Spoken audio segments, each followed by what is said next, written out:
Hey, real quick, before the show starts, if you could hit that subscribe button down below, it will go a long way to helping out the show so we can keep making college football shows every week, all year round. Welcome to the Solid Verbal. And now, Dan and Ty. Dan Rubenstein, my good man, welcome back to the Solid Verbal podcast. I am Ty. Yeah. You know who I am. We've been doing the show At this point, yeah, of course. for a long time. Now, if you don't know who I am, there are deeper issues that we need to explore as part of this episode over the next 45 to 60 minutes or so. My good man. Yeah. How's your weekend? Pretty good. Got a good amount of sunshine. It did rain a little bit. I pitched you on doing a leased theme episode today because I'm in the middle of texting random salespeople about leasing a car, and I don't even know if I should be leasing or buying in this economy. Right. I do know that I don't want to deal with humans in person at a car dealership for the rest of my life, so I'm spraying out text messages and emails and telling people I'm not coming in. I don't want to do anything. Just give me as low a price as you can, and I'll figure it out. And you said, no, that's a pretty good idea, but how are you going to turn that into at least 45 minutes of content? That's what I said. Can we get 42 minutes out of this that the Verballerhood would enjoy? And I think that's where we came to a bit of an impasse. I say probably, but I can never guarantee it because I'm pretty good at stretching, and I don't know. It's June. I'm very excited about where we landed on today's show, and I'm excited for the directions you are able to take it because we are flipping roles a little bit from where we were on our Sark Tank episode with, I think it's Sir Andy Staples. He did get knighted in this last round. Yep. So everything is great, Ty. I have no complaints, and I'm always better. Summertime Dan, like, what was it, Playoff P?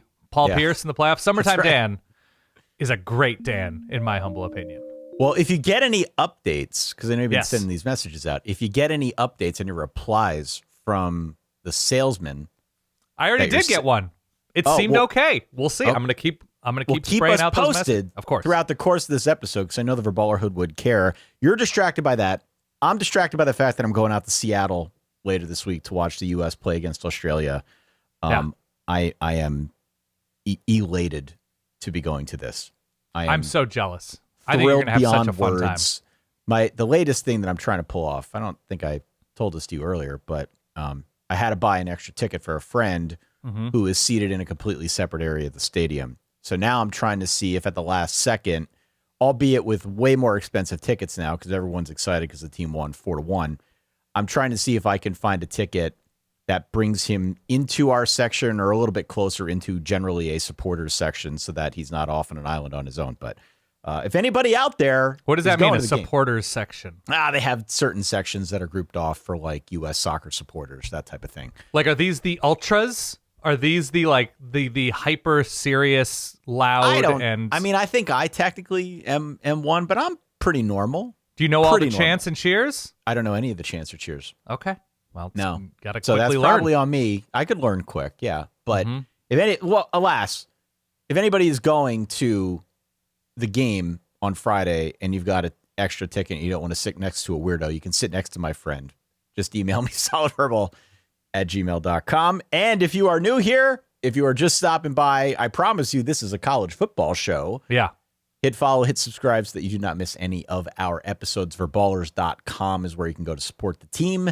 And you can also sign up for the newsletter, solidverbal.com/newsletter. Okay. By the way, sidebar, if I can just take 11 seconds-ish. Yeah. I love like the between third and fourth quarter sing-alongs in this sport. Not necessarily just jumping around, which I do love as well. But I love that Florida now does the, like, after Tom Petty passed away, the won't back down. I love that. I love the Dixieland Delight thing at Alabama. I know Tennessee Michigan, people. Mr. Brightside at Michigan. That was such a cool experience. And when we were at that Oregon-Michigan game 2 years ago. And it wasn't that big a game, and people were still into it. Yeah. But when we were at that game and they played it, we looked at each other like in the press box. We're like, whoa, this is pretty awesome. That was great. It is awesome, and I want to stress to people and to teams, whoever's listening, even if your team doesn't have a sing-along post-third quarter tradition, Mr. Brightside's relatively new to Michigan. Yeah. The shout thing is relatively new to Oregon. You can create a new tradition if you select the song smartly and for a specific reason, or even if it's just a fun song to sing along to. I remember seeing a clip of, I think it was Padres fans. I think Tom DeLonge was at a Padres game, maybe a playoff game, and they did all the small things. And it was cool as hell. It was great. So I really want to see more new sing-along post-third quarter traditions in this sport to all who have the power to institute such a thing. You just need to make sure that whoever is the trigger man on this operation is organized. Yes. And whatever song you go with feels part of the greater thing. Feels cohesive with the full game day experience, because the opposite end of that would be what goes on up at Penn State, which is they just hit all the buttons, I think, for all the sounds all the time during the whiteout. And there's like 8 sounds going off at once. I'm a Penn State alum. The whiteout is a religious experience for me. I know it was for you.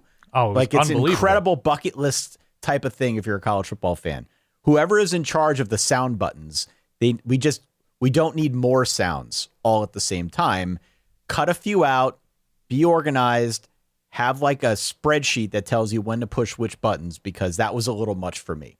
Right. It didn't used to be like that. It's like that now. So that's the risk if you go too far in one direction with either a third quarter or fourth quarter tradition or, just general game day sounds. I just looked it up, Ty, and there is the state connection. Any school in Massachusetts who is willing, that is willing. So your UMass, your Harvard, your Boston College, take your pick. That is the home state of Spider One, a.k.a. the lead singer of Power Man 5000. So you could have When Worlds Collide between the third and fourth quarter and have everybody going nuts. That's a free tip from me, from Summertime Dan to you. Can you imagine Bill O'Brien and Ted Roof rocking out? You ready for that? I'm ready for that. No brainer. Everybody just pretending like they know the words, just losing their minds to a song from 1998 or whatever. On that note, we're going to peel back the curtain here. We're going to go full kimono on how we arrived at today's topic. June is the 6th month of the year. We are recording this on June the 15th. You had the foresight, the wherewithal, the gumption to add 1 and 5 together to get to 6. Your initial thought was, hey, let's talk about teams that went 6-6 last year and which direction they're headed. Teetering is the word I used. Teetering was the word, teetering. And then we kind of took that through a few more points of contention. Yeah. A little bit further discussion. And we decided that the whole idea of teams teetering on that edge is very interesting to us. So before us today, you have compiled a list of teams with a win total of 6.5 or 5.5. The over-under number, yeah. Yes, in each of the power conferences. And it is going to be your duty today, just as it was mine in the Shark Tank episode, to kind of present these topics. You're going to present to me which teams. I have a general list of the teams, but I don't know which ones you're going to throw at me. Right. You are going to be in charge of throwing the teams at me. You are also going to be the keeper of the schedule, because this is something that I know is of particular interest to you. Yep. And we're going to have a discussion on which side of that bet we are on. Now, the disclaimer is this. Previews don't start up for another month yet. Right. They really don't. So this should not be taken verbatim as any kind of gospel for whether or not you should go over under. We will have a game for picking over-unders once we get into preview season, but we're not there yet. So take it with a bit of a grain of salt. Be mindful of the fact that this is just sort of like gut reactions, even though we do have 138 team previews ready to go. Right. Just be mindful that this is more of Ty and Dan shooting from the hip than it is any kind of real-world betting advice. Correct. I have a very smooth transition, Ty, because I just mentioned the Florida Gators, and I won't back down with Tom Petty. Okay. So we're going to talk about Florida? In this win total, Florida is listed at 6.5. So they are teetering with bowl eligibility, with 6-6, 7-5, 5-7. They're seen to be in that range, in that department. ahead of Jon Sumrall's first season. We had Richard Johnson on last week, who did not seem as high on Florida initially, so this is before fall camp, as Summertime Ty. So my question to you is, when you look at the Florida schedule and you make Florida considerations, not in a detailed preview kind of way, when you see that 6.5 number, where does your teetering brain go? Well, I get why Richard has the skepticism looking at the schedule, because there's not really like a big soft spot that you can look at. When we're going through these schedules, we often look at these run of games where a team can kind of find its footing, get itself together, figure out the formula, and then build from there. It's better if that's in the beginning of the season, but it can really happen at any point throughout the calendar. We got 3 months of this thing, right? Yep. So you're just looking for spots where it's obvious that a team can try some stuff out and improve. I don't think this schedule really gives them that. Right. There are some games on this for sure that I look at and I say, all right, I like Florida here. But I think you take that combined with the question of who's playing quarterback. Is it Aaron Philo, Tramel Jones Jr., some unresolved questions, I think, at tackle as well. And certainly if you look back at what they did last year, I mean, I was just looking at Bill's SP Plus on offense. They were like 89th on offense. New regime now, but there's plenty of reasons to be skeptical if you want to come down on that side of the argument. I'm on over, though. I'm on over. You are on over. What's the defensive over with a lot of new and a lot of questions? What is the upside internally and on the schedule? A ton back on defense. Yeah. I think their defensive returning production is like almost 80%, like 70. I don't have that in front of me. I saw it earlier. 77%, somewhere in that neighborhood. Right. There's a ton back on offense as well, albeit new regime. But Bill C ranked them pretty highly in his first pass of the SP Plus.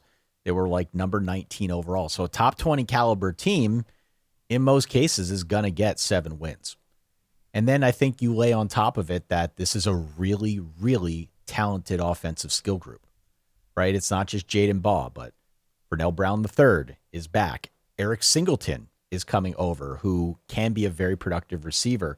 I like what their skill talent looks like, completely separate from who's ever playing quarterback. And I also would layer on something that we talked a little bit about with Richard with respect to Jon Sumrall. I think Jon Sumrall is crazy. And I mean that in a good way. Yeah. I think he's nuts, and I think he's going to be able to fire up this team maybe in a way that Billy Napier couldn't. Right. He definitely has a bit of a track record for building like that defensive spine that I think you need to win ugly, especially while you got like an offense that might take a little bit of time to grow, even though the skill talent is there with the questions at quarterback and, like I said, tackle. Like, it might take a little bit to try and figure this out. But I think Jon Sumrall is familiar with the ways that you need to win ugly. Right. And so that, for me, I think is the bedrock of the argument. The offense, albeit very talented, might take a little bit to get moving. Defensively, I think sort of the Sumrall mentality, combined with Brad White, by the way, who comes over from Kentucky to manage the defense. I think defense is what I am building this case upon. And granted, SEC gauntlet. If they do end up being a top 20 team, though, that's at least 7-5. Yeah, we mentioned, and we talked about it with Florida, what their schedule looks like, and they get Ole Miss, I believe, after the Ole Miss LSU game early on, right? There's some interesting situational plays, a lot of quarterbacks in new places or first-time quarterbacks, first-time coaches, right, as obviously Florida has itself, and you can say about a team playing the Gators. I think I'm with you. Pre-preview season, which is the end of the pre-preview season as our previews begin pretty soon, actually. Yep.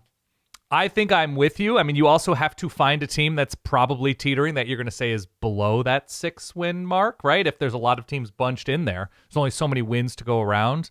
But if your starting position is a proven very good offensive coordinator and a quarterback who has experience in that system, high level, when healthy, receivers and a running back, wins are ultimately decided at the line of scrimmage. And so this is why I'm saying it's just a starting point heading into this conversation. I think and look, you're also, the starting point is going to be always, if a team is if a Florida team is at least interesting, they will have a pronounced home field advantage. That is a very difficult place to play, as are a lot of 100%. places in the SEC. 100%. But that's another thing that could be good for a 50-50 type matchup winning late. Yeah, the Sumrall thing is interesting too because, look, he won, I believe, 9 games in his first season. He's only at Tulane for 2 years, but took him to the American Championship in his first season. So was able to sort of rally the troops pretty quickly at Tulane. They ran out of gas there at the end, but the track record seems good for stepping into a role, and obviously it was an advantage Tulane role when he got there, to step into that role and show upside pretty quickly. I mean, the thing that kind of bothered me when they hired him, completely separate from him, Yeah. immediately there was this comparison drawn to Billy Napier. Right. Oh, well, you're hiring the same coach from the G5/G6. Why don't we go out and get somebody with a sexier name, right? They were flirting with Kiffin for a little while there until they pulled their name out. Okay, fine. Different coach, in my view, completely different coach. And it's a good roster, Dan. Yeah. It's a good roster. It's not like they have to reboot the whole thing. They kept a lot. They lost DJ Lagway. They lost Eugene Wilson. It's still a really good roster. Yeah. And so, yeah, the schedule's tough. They play in the SEC. But I like the coach. I think they're going to be able to lean on defense. It wouldn't surprise me if they're playing and winning a bunch of ugly games, but they all count the same in the standings. So mark me down for over. I might have a change of heart, but based on some of the pre-work I've done for our previews, my hunch is I'm going way over. Okay. Way over. Here's one that on its face seems like an easy overcall just because we do have experience seeing the upside of this team as a playoff team. And I found connective tissue. Thank you, Jaden Rashada. Arizona State. ASU, I believe, is also in that 6.5 zone. Yeah. So they are looked at as another Teeter program now in the Big 12, which they won immediately with this same coach, went to the playoff. Very different looking team roster-wise, but a lot of the same assistants and a lot of reasons to believe in, again, the upside of ASU with a couple of huge ifs in this moment. So where do you stand on ASU? Because I don't know, they've sort of in a small sample size time shown themselves to be capable of a lot in this conference, but there's also a lot new. I think inherently there's a lot of upside with Kenny Dillingham. I think he's proven that he's a motivator. He gets the most out of his guys. And so I hate betting against that. Right. The program now is deeper and I would say overall better than it was certainly when he first got there, but even then a couple of years ago. They had a good portal class. I think they've got good infrastructure in place, and it's no longer just a story of like, the scrappy upstart with the fiery coach. It's a thing now. And so that in and of itself, I think is definitely a testament to what he's built. More to the point, I think the receiver room got a nice upgrade. I've talked about Omari and Miller. Yeah, Reed Harris I really also like big him. guy. Yep. Yeah, I mean, they did well, I think, in the portal, and the defense has enough pieces as well that I think there's not going to be like a huge drop-off there. I'm on under, though. Under 6.5. Yeah, I am. What's throwing you off the scent? I'm not sold at quarterback. Okay. I'm not sold with their offensive line. I look at the schedule. I see a lot of travel on this schedule, if you want to pull that up. I'm doing it right now, yeah. They go to A&M. They play Kansas in London. They go to Texas Tech. They go to BYU. They go to UCF. I think they go to Arizona as well. And it doesn't look like they have a bye situation in their final stretch of games. Okay. So that's a lot.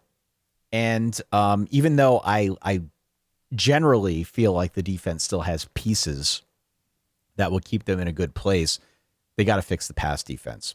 Last year's pass defense was really bad. And I believe their top 2 tacklers are gone as well. Right. So that's a lot. It's one thing to kind of trade on the vibes of Kenny Dillingham and to look at the talent in place and look at what he has done structurally with the program. Right. It's another thing, I think, to consider some of those very real questions that I have going into the season around key positions, quarterback and line, right? Pass defense, a big problem. On top of it, you've got what appears to my eye to be a lot of travel, and I just don't like that setup. So I'm on the under. Yeah, there's a lot of new faces on both sides of the ball. I don't remember their pass defense being especially bad. I thought their offense was behind where the defense was, but a lot of that is due to the health status at quarterback, right? That you're rotating in a bunch of different faces. I think you're right in questioning that as a concern. Also, look. The Texas A&M thing, Kansas in London, getting Hawaii, who should be a quality team, and that's at home, I believe. Texas Tech on the road, BYU on the road, UCF on the road, as you mentioned, Arizona on the road. There aren't a lot of pencil that in as a win situations on this schedule. Like, you can probably feel pretty good about Colorado. We don't exactly know what Kansas State's going to be. We feel pretty good that they should be able to move the ball against the Baylor defense this year, and the Kansas defense this year. But again, that's in London, so who knows what's at play there. Arizona's defense, while it's probably not going to be where it was last year, it was a really nice step forward and should still be competitive in that game. Once again, the Territorial Cup is on the road, yes? Yep. So these teams also have to play the best of ASU as well, which can be very difficult. But we're also measuring this year's team, losing what was sort of developing into a star-level running back in Raleek Brown to Texas, having quarterback questions, and we're looking at the ASU upside perhaps through like a Cam Scattaboo, Sam Levitt lens. That could have been lightning in a bottle to have that kind of top-level production and winning. And so we still are kind of yet to see it now in year 4, are we, of Kenny Dillingham? Right. Without those two in a consistent way. So I understand your skepticism. I'm going to have to dig in deeper with what they're doing on defense before feeling super confident in an under, like ASU not getting to a bowl game, the Big 12. Yeah. But I see where you're coming from. Yeah, and I mean, let me put it to you this way, okay? Yeah. You mentioned the pass defense, right? So in terms of yards per game, they were among the worst in college football. Okay. That's a total counting number, yeah. The efficiency numbers are not quite as skeptical. Okay. With regard to what they did on defense. It's more middle of the pack, all right? So before people jump in and ask, yes, like there are definitely bright spots, and maybe it's a bit harsh to say that they were terrible against the pass. But they should be starting maybe 3 transfers in the secondary. Yeah. So what last year's performance was, and I think maybe both of the edges are new transfers. So whatever their pass rush is this year, whatever these new bodies are like on, at corner and safety this year, it's sort of a mystery. But the continuity certainly isn't there with regard to their pass defense, it seems right now. Yeah. So I don't know. I guess it kind of depends on how you feel about the quarterbacks that they'll be facing, and there's a good amount of experience there. Well, again, we'll see on like Texas Tech. We'll see. Yeah, I get your skepticism. All right, where are we going next? Okay, of the next Teeter teams, we'll go with a 5.5 at time I saw this win total team. Kentucky. Kentucky is a number of 5.5. Another new coach, new quarterback, new situation. I mean, all of these teams are playing with new quarterbacks for them. So there's only so much data we have to go on. So if you're just shooting from the hip, Ty, on Kentucky, who I believe just named a new AD as well. So J Bat. His first name is the letter J. J Bat. Great. A lot being refreshed in Lexington. And so that 5.5 number, we have no idea what Kentucky's going to look like. Obviously, there are a number of different data points that you can point to as being very positive for the short-term future of Kentucky football. When you see that number, do you say to yourself, okay, that's interesting. I think they can clear it because you always, if your router's on the fritz, just reboot, refresh. Nothing bad can happen with a quick little refresh. On the other side, it's a first-time head coach, a first-time starting quarterback, and a lot of new on that coaching staff. Yeah. How do you feel about that number this fall? Dude, load the schedule. I'm loading it right now. You got the schedule in front of you? Kentucky. I know you have slow internet these days, but Yeah. Is that a Youngstown State opener? yeah. But Okay. keep scrolling down. All right. We have Bama at A&M. Is that South Alabama? I'm just seeing logos on my little schedule matrix here. At South Carolina, LSU, at Oklahoma, Vanderbilt, a bye before they play at Tennessee, Florida, at Mizzou, before, of course, finishing at home against Louisville. So I hate to make this all about schedules. Yeah. But I think this one is an exercise in examining the schedule. Okay. They're going to beat Youngstown State. They're going to beat South Alabama. I think they're going to beat Vanderbilt. Buddy, I hope so. I'm not high on Vanderbilt, but beyond those three, I'm not looking at this and saying there are gimmies to get the 6. Mm-hmm. This is a brutal schedule, and this is brutal in a conference where we like to joke that every schedule is a gauntlet. This is a freaking gauntlet, especially for a team that is doing the Control-Alt-Delete approach this year. Mm-hmm. Now, I think it's easy to look at Kentucky with renewed optimism.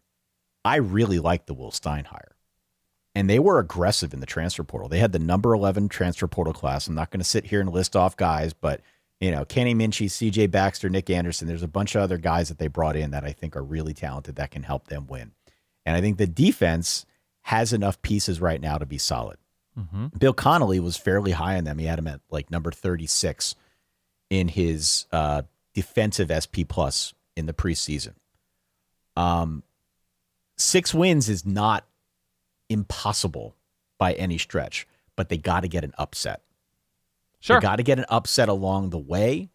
And I'm looking at the schedule in particular, and I'm looking at, all right, well, which ones are at home? How many of these home games can they pull off in the SEC as dubs? Are there enough to get them to 6 just on that basis alone? And I don't really see it personally. So I'm on the under here. Like, if only because of the schedule, but if only because so much is new as well. Even if they've got enough returning production among guys that, have been on other teams and done fairly well, acquitted themselves well enough to be a target for Kentucky. This to me just looks like it's a year one rebuild of some kind. Kenny Minchie, like I've said this before, I said in the last episode, Kenny Minchie, if you believed some of the Notre Dame beat writers before CJ Carr was named the starter, they were of the mind that Kenny Minchie won that job a year ago. He's that good, or could be that good. Right. What's that going to look like in the SEC? We have no idea. So this is a bet on upside, but he's certainly not a proven quarterback. Not in the least bit. Here is what. So Kentucky is, again, you'd have to believe in the sort of the pixie dust of, the letdown look ahead situations. They're in like an interesting, I think it's constant letdowns for other teams on their schedule. So, Kentucky has to handle their own stuff first. They have to create a quality program and offense, defense, and communicate what a culture, everything first. If that is in place, here is what Kentucky has this year. They have A&M after A&M plays Arizona State. They have South Carolina after South Carolina plays at Alabama. Right. They have Oklahoma after Red River. Okay? After Oklahoma is obviously playing in Red River. They have Mizzou after Mizzou plays at Georgia. I don't know who Louisville has the week before. I'm looking at the matrix schedule here. Louisville has Pitt. Right. There you go.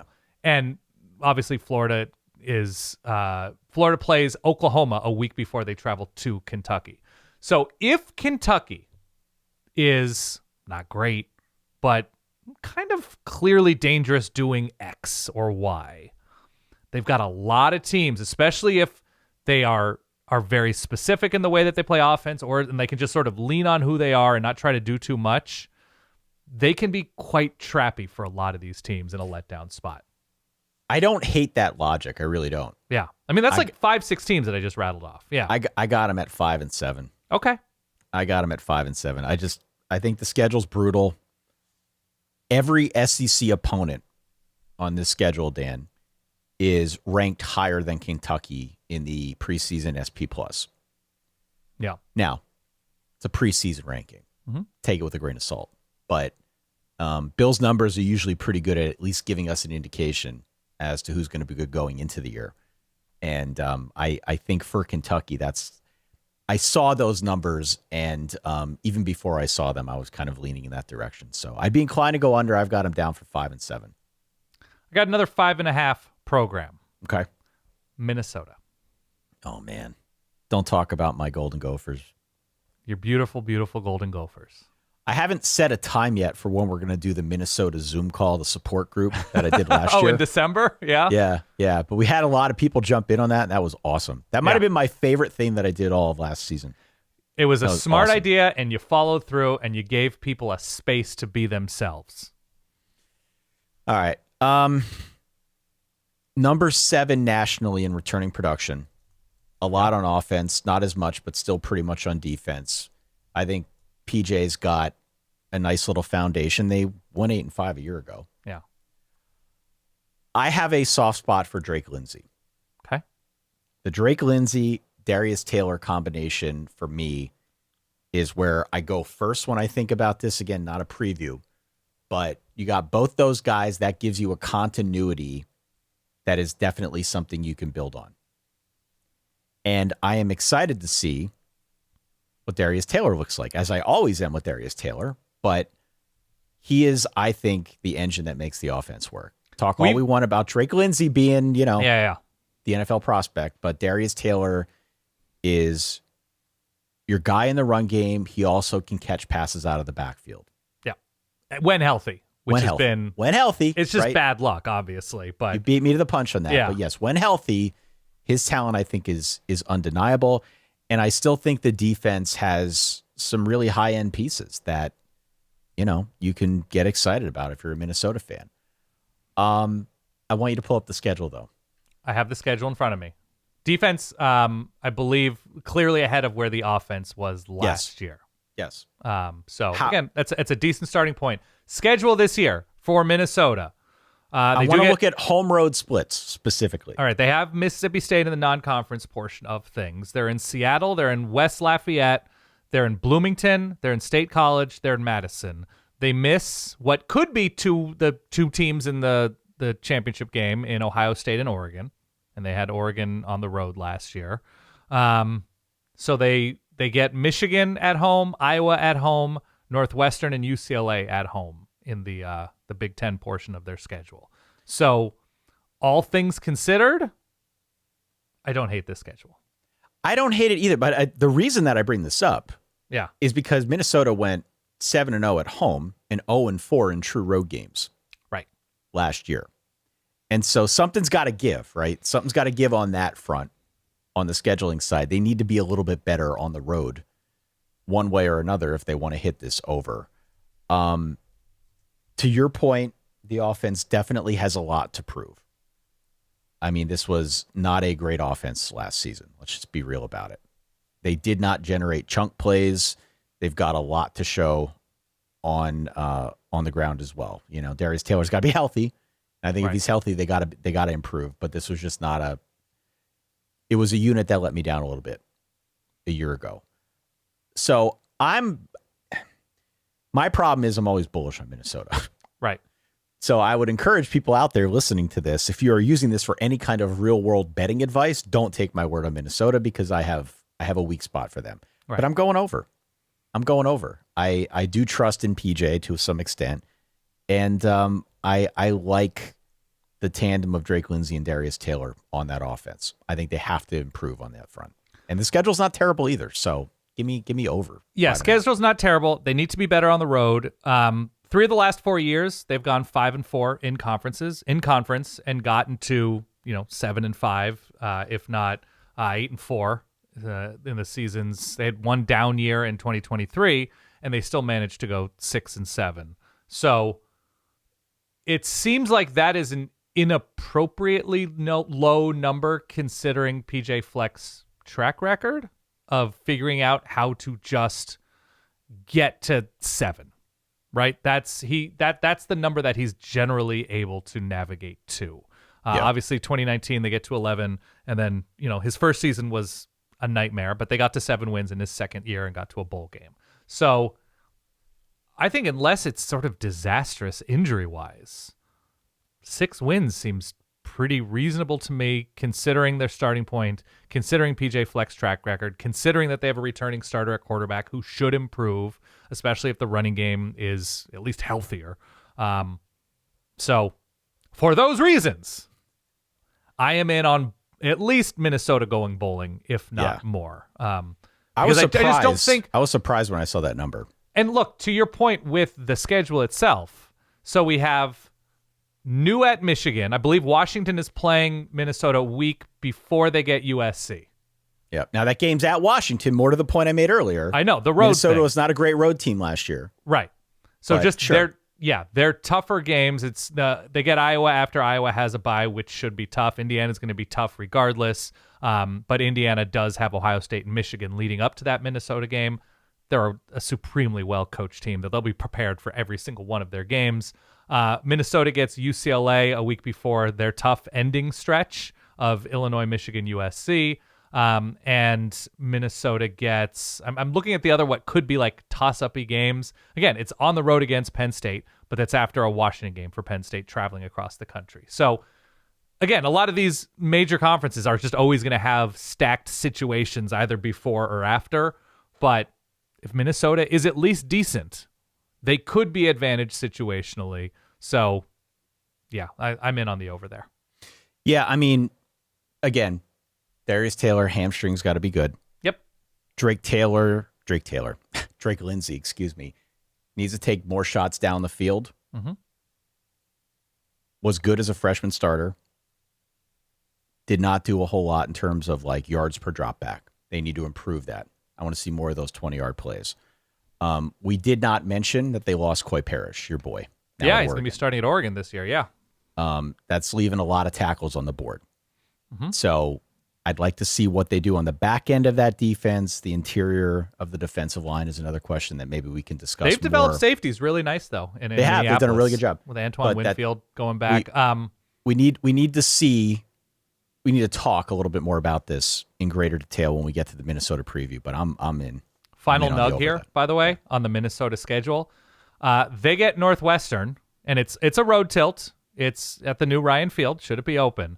Northwestern has the following defenses leading into the Minnesota game: Oregon on the road, Iowa, Ohio State on the road.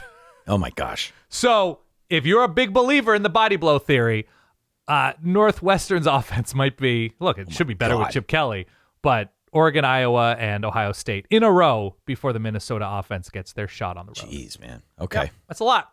All right. Next team? Next team. So how many have we done so far? We've done Minnesota, Florida, Kentucky, and Arizona State. 4 teams, yeah. All right. Next team, Virginia Tech. 6.5. We've talked about them ad nauseum. More big picture, James Franklin, what can he do? And the recruiting has been superb. This year, 6.5, Virginia Tech. Where do they teeter? I think it's over. I think it's over. James Frank. Okay, let me. I'm trying to collect my thoughts here. You're resetting just as Virginia Tech is resetting. Yeah, I am. In the old world, this would have been a guaranteed under because it would have taken a little bit to get the recruiting game in order, to assemble the pieces, to do all the things that coaches used to have to do before. And you could pencil in an Old Dominion loss. And you could pencil in the ODU loss, of course. But this was a huge haul for him in the portal. And now, just, if you want to take the numbers at face value, number 4 in the nation in terms of returning production, not necessarily returning to Virginia Tech, but returning to college football. A number is not everything, but that's a really high number. Teams like that don't always regress. More often than not, I would argue they take, even small steps forward. So I think that is notable here. It's not like your standard issue reboot. James Franklin has immediately come in and made the organization of the program infinitely better. Not only are they getting money, but it is now an interesting place for recruits to consider. Right. I feel pretty good about what he has done on very short notice. And then I would just say, in terms of the actual on-field talent, the combination of Grunkemeyer, who I'm still a little bit leery of, but Okay. I thought acquitted himself well in half his season for Penn State. But just the combination of him and the tight ends that they've got around him, like that's your offensive plan right there. Mm-hmm. So I feel pretty bullish about Virginia Tech. I really do. It is still something of a lift to ask a 3-9 team from a year ago, albeit with an entirely new cast of characters, to now suddenly jump up to be a 7-win team. Right. But I also don't want to take that number at face value just because it's a completely different. It's a lot like, we see at Penn State this year. We can use the Signetti example from a couple years ago, sort of like Virginia Tech in name only. These are guys from other schools that are now putting a Virginia Tech uniform on.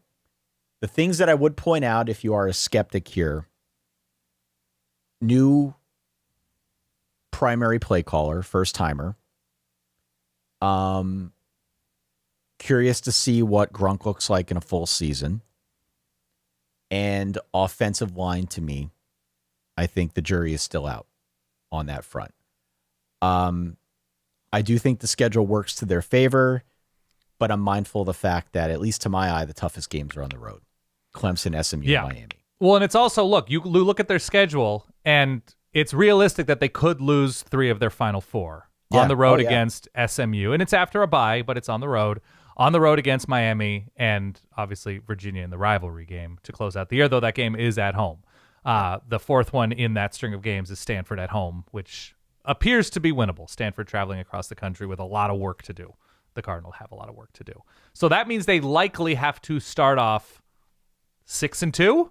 Yep. If we're talking about the end of that schedule being pretty difficult, which then you look at, okay, where the 50-50 type matchups to get to 6-2, traveling across the country to Cal, getting that Maryland game in the week 3 of the season, and they have Georgia Tech and Clemson on the road back to back, which means they have to win that Maryland game to me.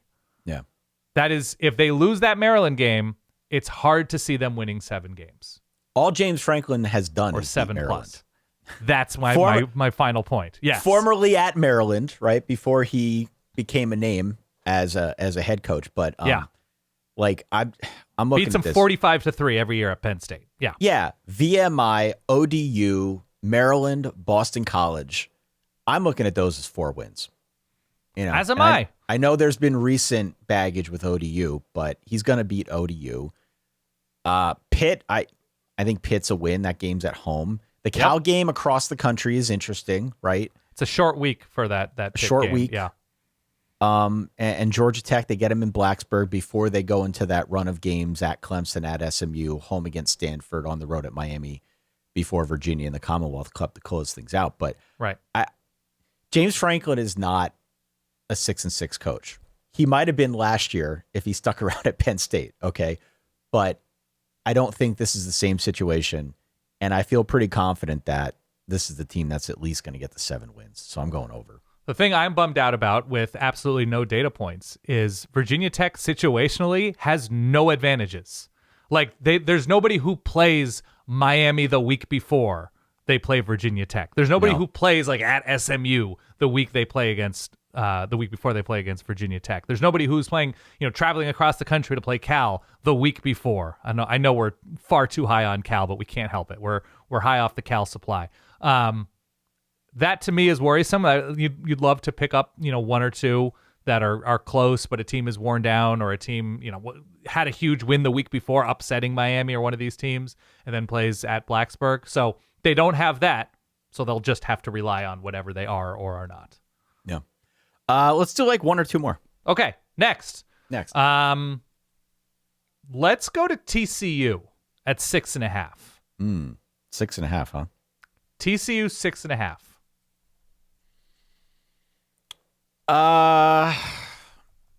I'm really on the fence with this one. Okay. I'm on the fence with this one. They lose Josh Hoover. Eric McAllister, a number of other guys. Kendall Briles also gone. And there is not a lot returning on offense. I think I saw it's like 40-something%. Right. Jaden Craig is the new quarterback. There is a jump for him.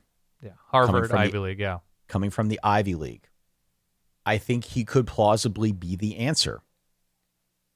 He brings mobility. He brings with him a successful tenure at Harvard. I think the new offense will be tougher and a little bit more varied than the one that we saw previously, and I think he fits into that. Mm-hmm. So I am encouraged by the Jaden Craig hire. Hire? Acquisition? Transfer. I don't know. You know what I mean. Yes.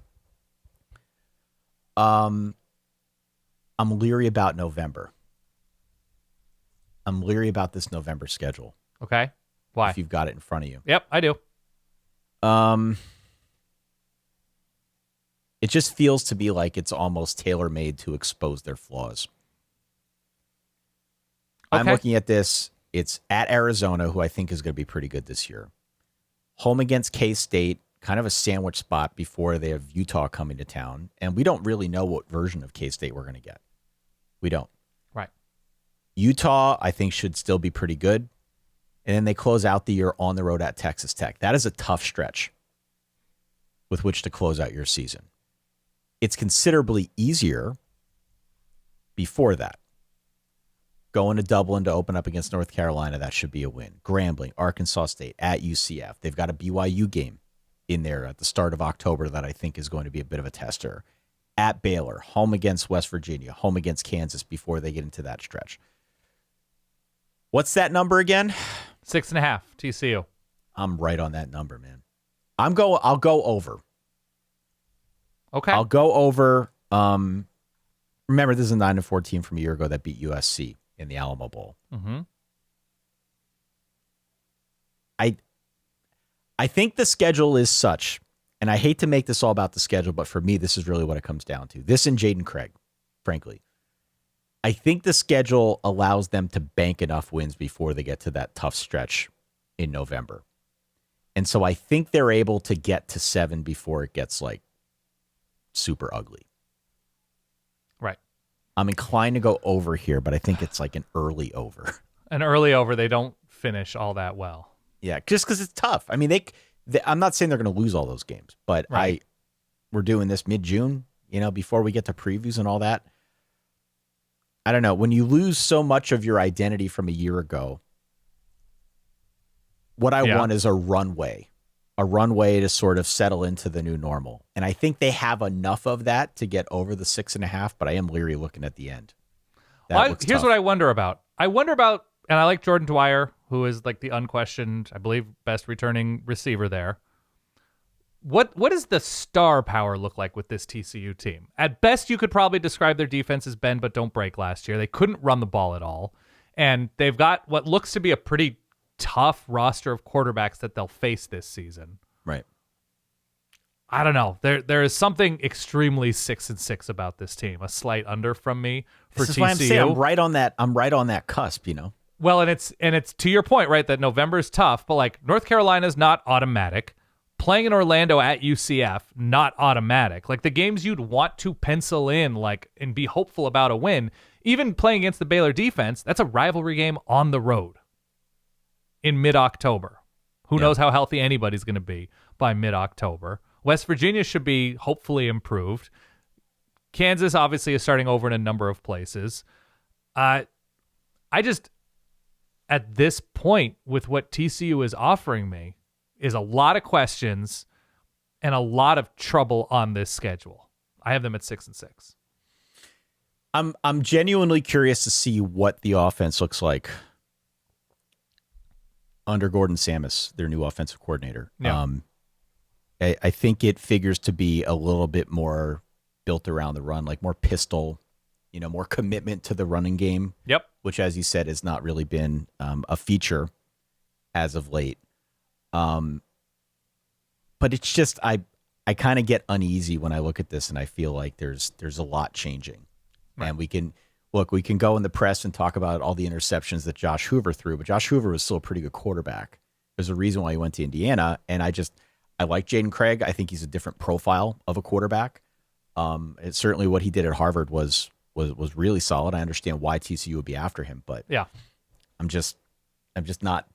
not fully there. I'm not fully sold on this, even though I am going to go over. Wisconsin. 6.5 points. 6.5 points. 6.5 games. Hit me. It hurts. It hurts. I'm really in Wisconsin this year, Dan. I think I've convinced you. I'm in. Yeah. I can't believe I'm doing this. I'm in. They have a bowl path, just looking at the schedule. Mm-hmm. They're 6.5, he said? Wisconsin, 6.5. Wisconsin and UCLA are 6.5 within the Big Ten.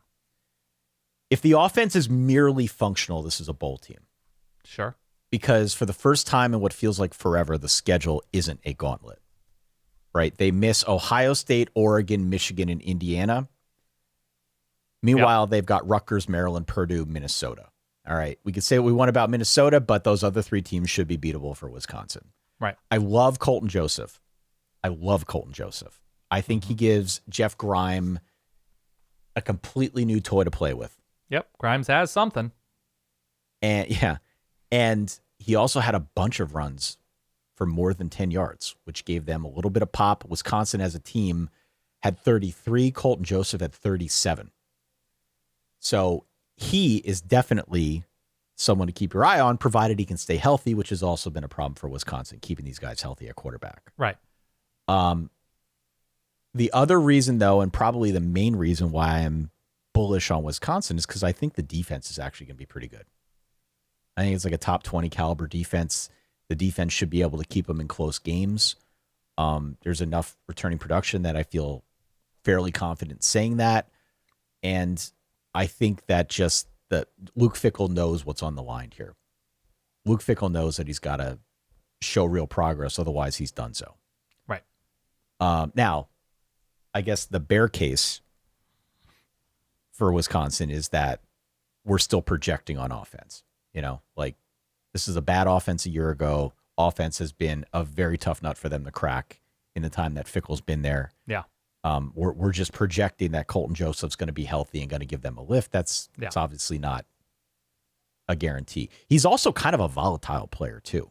Mm-hmm. Like we could talk as much as we want about the dual threat capabilities that he brings to this offense, but took a lot of sacks, threw a bunch of interceptions, fumbled 7 times. Yep. And they get some fairly early stress tests against teams like Notre Dame and Penn State and USC. And it's not a cakewalk. It's just not a murderer's row the way it's been on offense.